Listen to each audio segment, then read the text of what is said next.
الحمد للہ رب العالمین۔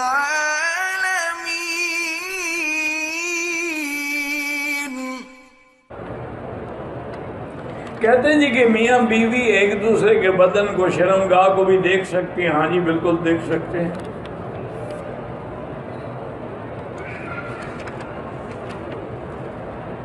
بھائی امام بیوی جو ہے ایک ہے مقام عظمت،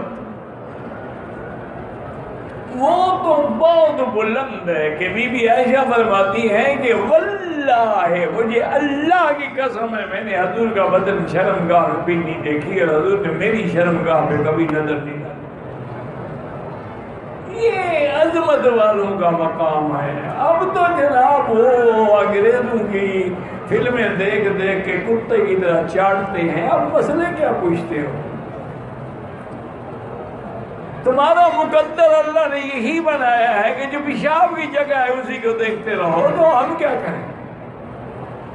لوگ قرآن کو دیکھتے ہیں، کعبے کو دیکھتے ہیں، تم کیا دیکھتے ہو؟ انا للہ و انا الیہ راجعون۔ اور کیا کہہ سکتے؟ اچھا ویسے ایک عجیب بات ہے، حکماء نے لکھا ہے کہ جو آدمی بہت زیادہ کثرت سے اپنی بیوی کی شرمگاہ کو دیکھتا رہے تو انشاءاللہ اندھا ہو جائے گا۔ یورث العمی، یہ چیز اندھا بناتی ہے۔ بہرحال استغفار کرو، توبہ کرو۔ اللہ نے حلال بنایا ہے توالد کے لیے، تناسل کے لیے۔ چہرہ دیکھو، منہ دیکھو، بال دیکھو، قد دیکھو، یہ کوئی دیکھنے کی چیز ہے بھلا ایمان سے کرو۔ علامہ انور شاہ کاشمیری رحمۃ اللہ علیہ کی جب شادی ہوئی،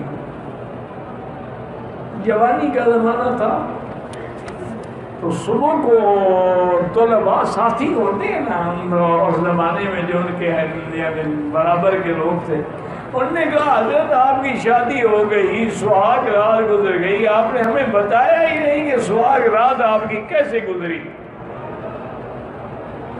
حضرت کی آنکھیں مبارک سرخ ہو گئیں اور جوش میں آ گئے، فرمان لگے بات سنو، اگر میرے نانے کی سنت نہ ہوتی تو میں کبھی زندگی میں نکاح نہ کرتا،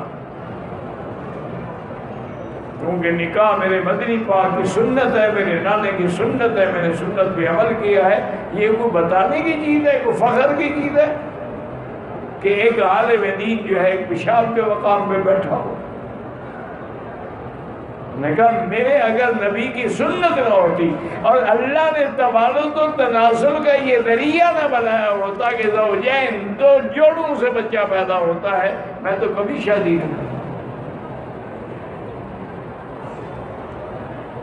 تمہیں کیا مسئلے پوچھنے ہیں؟ فلمیں دیکھو اور ان سے سارے سبق حاصل کرو، اور ان کا نتیجہ اور انجام بھی بہت ہی جلدی جو ہے وہ نکل آئے گا انشاءاللہ۔ فکر